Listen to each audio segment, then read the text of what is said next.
When it comes to iconic names in the world of electric mountain bikes, few of you watching this wouldn't be familiar with the Specialized Levo. The original launched all the way back in 2015, and it's since gone on to become one of the brand's most popular models. A decade of progress later, and here we have the latest version, the Specialized Levo 4, featuring a brand new frame, a larger battery, a more powerful motor, and a whole suite of other updates. There is certainly a lot to talk about. Now, we've been riding the new Levo on home trails for the past month, though we decided to bring it here to the Mystic Bike Park in Bright to put it to the test on some of the best trails in Victoria's high country. So what's it actually like to ride, and what's different to the old version?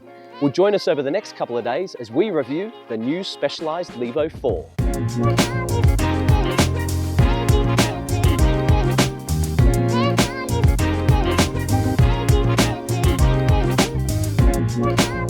The Specialized Levo 4 features a brand new frame that continues to be built around a mullet wheel setup with 160mm travel fork and 150mm of rear travel. Out back is the FSR suspension design that features an updated linkage and the unique Genie shock. Designed by Specialized and manufactured by Fox, it's basically a Float X with an additional air sleeve surrounding the shock body. The outer sleeve is utilised for the first 70% of the stroke, creating a huge volume of air that leads to a plusher and more coil-like ride quality. At the 70% mark, the internal Genie band cuts off the outer sleeve, radically reducing the available air volume to create a much more progressive spring rate for the final 30% of the stroke.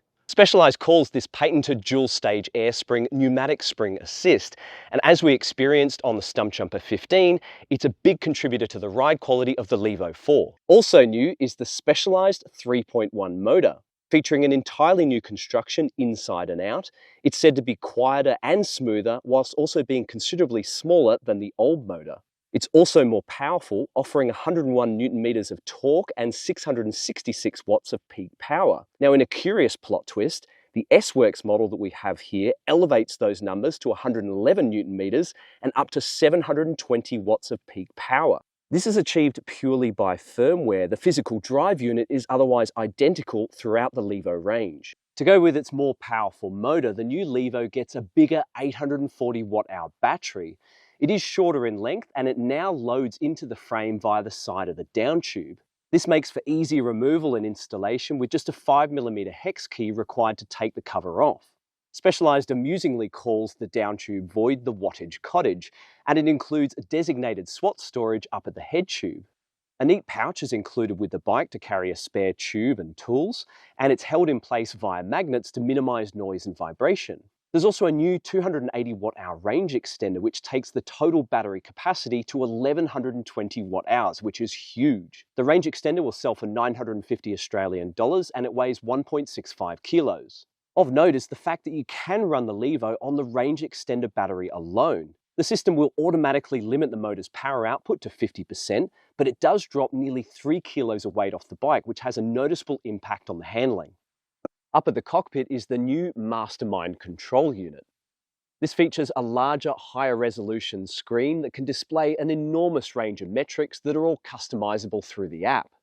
The wired handlebar controller is also new, featuring a multi-directional button that allows you to toggle through the screens and change the assist modes. There's the usual Eco, Trail and Turbo, and those are joined by an adaptive auto mode, and there's also a new dynamic micro-tune function. Each mode is fully adjustable using either the controller or the app. You can tweak the motor's acceleration, support level, peak power and overrun, and there's even an optional shuttle mode that allows you to get maximum support out of the motor with minimum input of the pedals. Indeed, there is a load under the hood for those who love to geek out. Geometry was already pretty well sorted on the previous Levo, and the numbers don't stray too far with the new bike. Up front, we've got a 64.5-degree head angle, there's a 77-degree effective seat tube angle, and on our size S3 test bike, a 455mm reach. Of note is that Specialized has shortened the chainstays by quite a bit. The rear center length comes in at a very compact 435mm. However, thanks to a flip chip in the chainstay pivot, you can extend the rear center length by 9mm.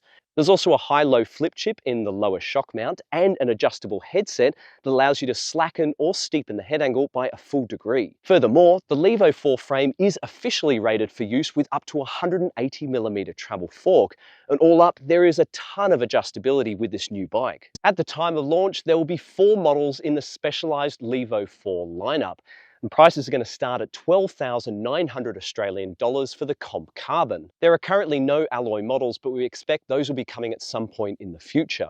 Now, our test bike is the premium S-Works model. The price on this is a measly 23,500 Australian dollars. In addition to getting the more powerful motor, you've got Fox Factory Series suspension with a 38 Grip X2 fork and a Flodex Genie shock. We've got a SRAM XX transmission and Maven Ultimate brakes. There's a Fox Transfer Neo wireless dropper post that's topped with Specialized own 3D printed saddle. There's a Roval Traverse HD carbon wheel set and Specialized Butcher T9 grid gravity tyres front and rear. Confirmed weight for our Specialized Levo test bike is 23.62 kilos, and as usual, that's without pedals and with the tyres set up tubeless.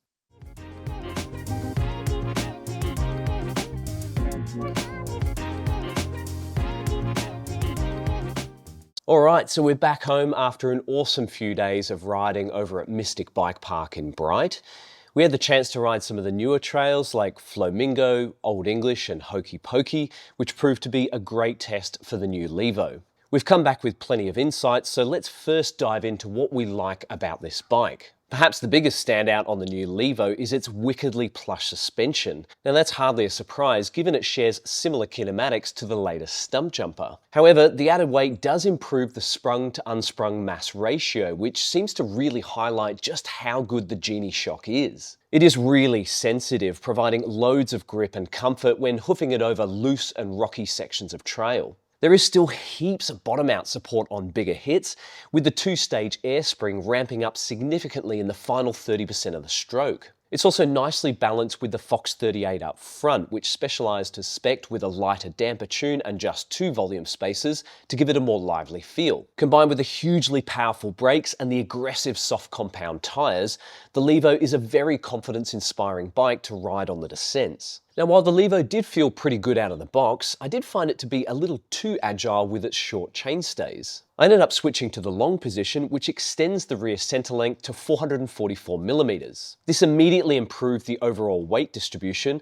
and gave it a more settled feel at the higher speeds that this bike is capable of. It is still easy to corner with thanks to the 27.5-inch rear wheel. There's just better grip and more stability when riding rougher trails. The long position also makes it much more planted when heading uphill. Along with the short crank arms, the supple suspension and chunky tyres, the Levo is capable of getting up some seriously steep and technical climbs. Speaking of climbing, we have to talk about the new motor, which is insanely powerful, especially in the turbo mode. Now that's great for riding up long fire roads, but it is a bit too hectic on proper single track. We were more likely to make use of the eco and trail modes, and even dialing down the acceleration and the peak power level can help to mellow it out. With that in mind, if you typically don't use the turbo or boost mode on your e-bike, the extra power of the S-Works motor is probably going to be wasted on you. We think it will be more beneficial for heavier riders and those who are self-shuttling, where you want the motor to do as much work as possible. Now, power aside, we've been really impressed with the smooth ride feel and low noise. We didn't notice any clacking noises on the descents,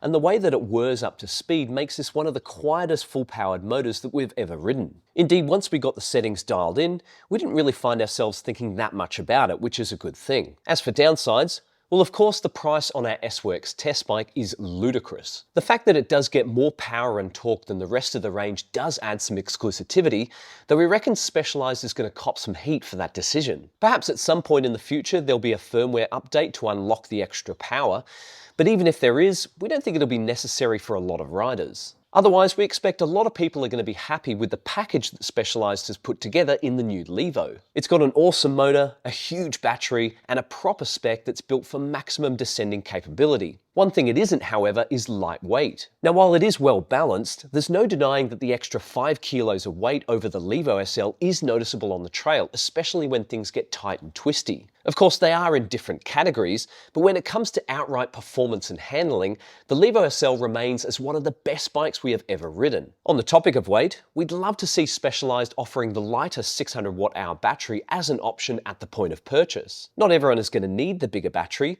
so it'd be nice to be able to choose. While I'm on the batteries, I did mention earlier that it is possible to ride the Levo on the range extender alone. Removing the main battery drops the total weight down to under 21 kilos and also lowers the center of mass, which makes for a better handling experience. I don't expect a lot of people are going to do that, but it is kind of cool nonetheless. Having refitted the main battery, I put the Levo through our standardized range test to see how much vertical climbing I could rack up before it went flat. Unfortunately, it didn't achieve as much range as we were expecting, though there is a good reason for that. If you'd like to see how things panned out and how the Levo compares to the competition, I've put the results in the full review over at flowmountainbike.com. There's plenty more info in there about sizing, suspension setup, and our collective experience of testing the new Levo, so just click the video link down below if you're keen to check it out. That's enough from me though. What do you folks think about the new Specialized Levo 4? Does it tick all the boxes from what you'd want out of a modern e-bike? And if not, what don't you like about it? Let us know your thoughts in the comments below and hit us up with any questions and we'll do our best to answer them for you.